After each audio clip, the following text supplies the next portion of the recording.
Hi, welcome back. Today we want to talk about industry structures, market industry structures. So remember, in a market economy, all markets have some degree of competition unless they're in monopoly power. So because they all have some degree of competition, we want to study them by industry structure and see how they vary. So we talked about this spectrum of competition. We looked at a model of perfect competition, and we knew that in perfect competition, it has the most competition. And there's, many players offering homogeneous products. As we start to differentiate our products, we create some barriers to entry. And so we still have a lot of competition here, but there's a little bit more market power. So in perfect competition, the perfect competitor has no market power. They're a price taker.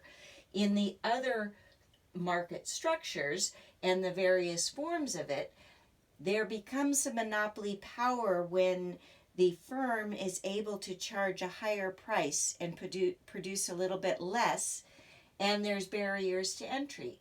So along the spectrum, we go from perfect competition on the left, monopolistic competition, oligopoly, and monopoly. They all have some competition. This is going to help us understand how different the amounts of competition are. So we're trying to estimate measures of competition, market competition. So again, in perfect competition, we have the most competition. In monopolistic competition, there's a lot of competition, but there's a little bit of power. That's where that word monopolistic comes from, because there's still competition, but there's some power, because they differentiate products. Okay? How much monopoly power? Well, there's none in perfect competition. In monopolistic competition, there's some, and the bigger you can build your brand, the more power you have, because you've differentiated your product. As we move to oligopoly, we talked about having fewer firms, either a homogeneous product or somewhat differentiated, but there's fewer competitors, and they can have some more monopoly power. If they act as a group, like a cartel, then they actually can set prices and have even more monopoly power. On the far end of the spectrum, if we have just one competitor within a certain industry, this is the most monopoly power, the least amount of competition. So when we're studying these industry structures, we want to say, how do we know if it's monopolistic competition, if they're monopolistically competitive firms, or something else? So we know perfect competition is more like agriculture. They're all growing the same thing. Monopolistic competition, they differentiate their products. So we have two tools that we use. One is called the Herfindahl Index, and you can read this as the sum of the various firms that are in a market, and you take their market share. So in this picture here, I could say there's 4 firms, X1, X2, X3, and X4. Each of them has a certain share in the market. Maybe it's 25, 25, 25, and 25. So if the market is 100% of a share, they're splitting it up. So depending on how many firms are in the market, to use the Herfindahl Index, you take the market share of each firm, then square it. So if this firm had a 10% share, you would take 10 squared. And then these are going to be summed, so you would add it to the next one, etc. So it's the sum of the squared, that's this number times itself is squared. So the sum of the squared market shares of the firms in the industry. The higher the Herfindahl Index, the more concentrated that industry is. So think if there's just one firm.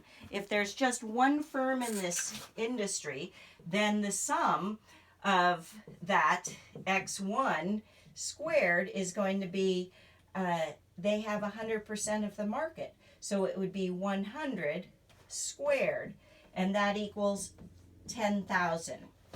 At 10,000, there's no market competition. So this is a monopolistic competition, monopoly power here if there's one firm with 100% in the market. But let's say there were a few firms. Say there were 2 firms in the market. So we could say that one firm has 60% share, and we're going to square that. And the other firm has a 40% share, and we're going to square that. Then we add them all up, and when you get it out, this equals 3,600. This equals 1,600. You add those together, and the number you get to is 5,200. So remember, using the Herfindahl index when we had just one firm with 100% of the market share, it was 100 times 100 equaled 10,000. Now we have 2 firms. One has 60% market share, one has 40% market share. Square 60 times 60 is 3,600. 40 times 40 is 1,600. Add them together. Our Herfindahl index in this market is 5,200. It's less than 10,000. The lower the number, the more competition there is. The higher the number, the more monopolistic-like and less competition there is in the industry. So let's do one more example here. And we'll say we have 5 firms.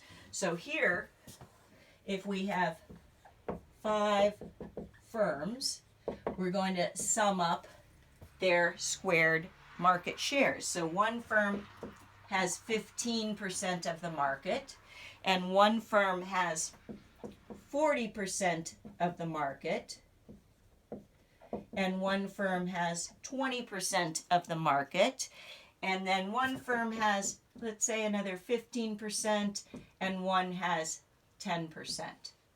So to use the Herfindahl index again, take the percent of their market share and just take that number and square it. Add it up for all the firms in the market. And what I get is 225 here, 1,600 here, 400 here, 225, and 100. Add that all together, and my Herfindahl index in this industry is 2550. So as you can see, as the number of firms in an industry gets greater and the market share is more spread out amongst those many firms, our Herfindahl index goes down. So the lower the number, the more competition there is in that industry. So this is just one way to estimate the measure of market competition. If we get a number that is very high, we'll know we have less competition, and we must not be dealing with a monopolistically competitive market, but perhaps we're acting in an oligopoly market where there's fewer competitors. If that's the case, we have another tool we can also consider if there are fewer players, and we can look at it using the 4-firm concentration ratio. So this first index, the Herfindahl index, is one tool. The other tool is the 4-firm concentration ratio. Okay? A ratio is just one number over another number. One number in relation to the other number. Here we're going to look at the top 4 firms within an industry. So we'll look at the top 4 firms. We will add up their market shares. So say you had one that had 75% of the market, and then the other 3, split up the rest with a 5, a 10, and then another 10. You add that all up, that happens to come to 100, and you can see that the top 4 firms in this industry have 100% market share. So there's really only 4 firms in this market. So they are competing as an oligopoly type market, and we know in those kinds of markets that their choices are going to be very closely tied to what their competitors are doing, because there's just these 4 firms in the market. Now, it doesn't have to add up to 100%, because again, what you're trying to determine is how much market power is there, and you can use this tool here, the Herfindahl Index, or this 4-firm. Again, just take the top 4 firms in the industry. So say I have one firm has 25% of the market, and one firm has 10, and another firm has 15, and say the other one has 5. These are the top 4 firms in this industry. 25 plus 10 is 35, plus another 5 is 40, plus 15 is 55% of the market share in this industry is dominated by 4 firms. So that tells me if it's over 40%, if these 4 firms ratio is over 40% of an industry out of 100%, then it's an oligopoly situation. So add up the top 4 firms. Say the top 4 firms had 7%, 15%, 8%, and 4%. Well, that comes to be 34. So we would say in this industry, the top 4 firms, their market share comes to 34%. It doesn't seem to be a very concentrated industry because the top 4 firms only have 34% of the market share. So there must be many other players out there with everybody having a little bit of that 100% of the market. So this is how you estimate a market competition and market share. You can find certain industry numbers and market share numbers if you start digging into doing analysis on a particular business or firm. You can get business reports, industry reports. Some of them you can pay for, a lot of them you can get for free.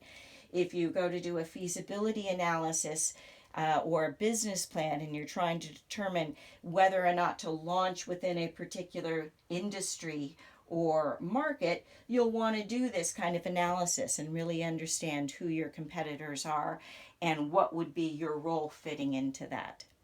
So take a look at this, message me if you have some questions, and I'll see you again soon. Thanks.